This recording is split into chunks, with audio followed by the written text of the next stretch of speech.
It's Fire Force Friday, so you already know what that means. After Captain Burns is the first and last person to be affected by Ino level jutsu, the episode starts off with Shinra in an Adola link with Captain Burns. Yeah, I'm not gonna lie, Shinra, you know you're captain. I'm low-key finna put a bug in, bro. Hey, put that on something. On my mama, you not dead, granny, nigga. Left Shinra so shocked he was sweating bullets and all he could do was smile ear to ear. But Company 8 is now talking to Victor saying, yo, we gotta go into hiding because we're fugitives for no reason just because we have ties to Obi. And Shinra saying, yeah, cut it with the small talk. I just saw Burns through an Adola link. Yeah, we gotta get in that matchbox and we gotta go. But then they show us Obi and Hinawa in the rookie stages looking like LeBron James and Carmelo Anthony. Yo, bro, you got any girls in your phone? Bro, what? A girlfriend? Oh, my fault. You swing that way. So you got any boys in your phone? Dude, ain't we supposed to be killing Infernals right now? Hey, bro, it's cool though. You just a bum, but it's good that you on the team. But then we cut back to Company 8 and they're hopping in the matchbox and they are leaving the company for good. And even Shinra himself said we might not be back for a while, and based off of how quick the Fire Force anime has been moving, bro, it might be another 20 years. I know that this is the last season, but I still wanted to say that. But now, I don't know Fire Force's unhealthy obsession with making noises and not being able to see the character on screen. First episode, we got Hamed taking some ferocious backies. And now this episode, we have Obi working out, but it's off screen again of somebody just making straight noises. And then even then when we see him, it's just some liquid dropping down and then him breathing heavily. But then we see this man Obi doing straight push-ups, cranking them out like he's Yujiro Hama. He has the demon back. Instead of sitting in prison straight gooning, he's grinding. Instead of working out normally and doing reps until failure, he's doing reps until dehydration. He's putting the life on his line for this exercise. But now they got Obi on the big screens all around the city like Mysterio did to Spider-Man. Who would have thought that Company 8? Man, shut your...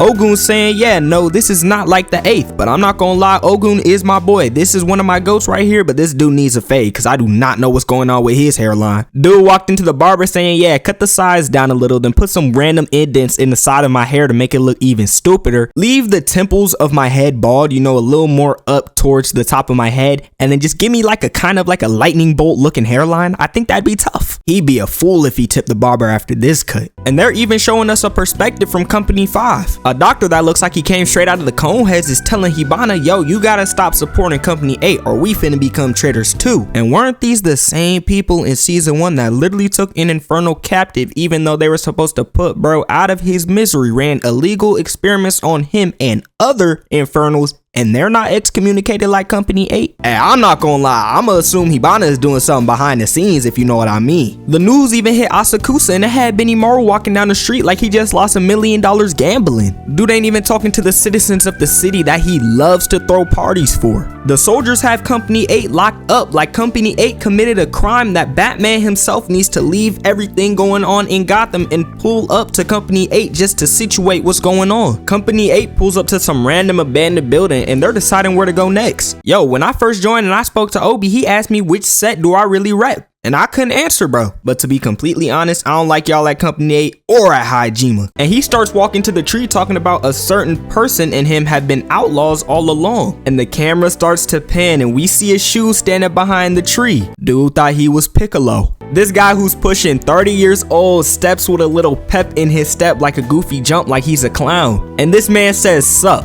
Pushing 30, by the way, this dude is saying sup. All of Company 8 is shocked to see Joker because this was the same guy who was cooking them in the first season. But he's saying, yo, light or darkness, you gotta choose one or the other. And guess where they go? They in that sewer. And of course the Go Arthur is still being the Go Arthur. Arthur sees a beware of dog sign and he thinks Cerberus is chilling in their lair. And when they enter that secret base, best believe Hinawa is still on that time and he got his hand on his grip ready to shoot at him whenever he makes a wrong move. They then start scheming a plan on how they finna get Obi back saying, oh, we gotta find his location. And Joker's like, hey, I may be unemployed, but I already got that junk on the low. But like in all seriousness, what does Joker do? Cause he's not in a company, he's not a part of the White Clad. Like bro has no job, 30 years old, unemployed, he just fights for fun. With this whole Joker gimmick, bro, he needs to get a job. And basically they're saying they threw Obi in Blackgate prison. They locked this man up aside with some of the most heinous criminals in the Fire Force universe. Dude could be jailed up next to somebody with conquest level charges while this dude got arrested for letting someone into his company, and then the enemies of that company gaslighting people into believing believing he did something he didn't do. But then we cut back to Burns and Halmea. Some of us thought he was playing around and he genuinely wasn't on the white class side. Hey, I was one of them. But we find out when Halmea is talking to Burns that he's serious. He really joined the white class side and he is not messing around with the companies no more. All because Soul told him to. Yeah, I'm also not gonna lie, Soul really just rung in and told me that Soul wants you,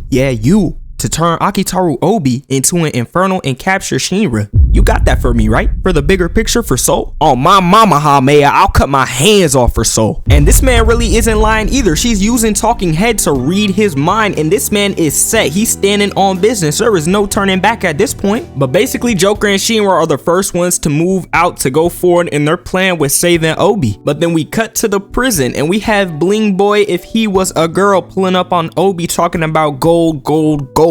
And don't y'all hate when y'all are watching sub and they're saying something, but you don't understand what they're saying because in the subtitles, it's not even in English. The only thing I gathered from what she was saying here was chestnut. That's it. I literally don't know what she's saying. Then she's taunting Obi saying, yo, I'm about to put this bug in you. My name is the Destroyer and I just love money. Bro, shut up. I don't care what your name is. Get me out of this prison now. You cannot buy me with money. You gotta bro. I'm just trying to get back to Company 8. But then we're met back with all of Company 8 and they're deciding, yeah, we gotta get on the move, so let's get started with our journey. And yet the Go Arthur makes another feat here thinking a lizard is a dragon. And I'm not gonna lie, I don't know if they did this on purpose, but if you know, you know. This season, you know, you know. If you know, you know, you know. That's all I'ma say. And then finally we go back to Joker and Shinra, and Joker is moving like a super senior right now. Yo, I'm not gonna lie, hands down, I've been watching you from day one, buddy. I've been watching your skills be harvested. I've been watching your skills grow. I've been watching every single thing you do, the meals you eat, the diet you're on. I know it all. Yo, you got too much time on your hands, bro. But Shinra's like, yo, why are you trying to help us so hard all of a sudden? There's no reason for all of this. And Joker's saying, yeah, I know it's sudden, but I see some potential in you.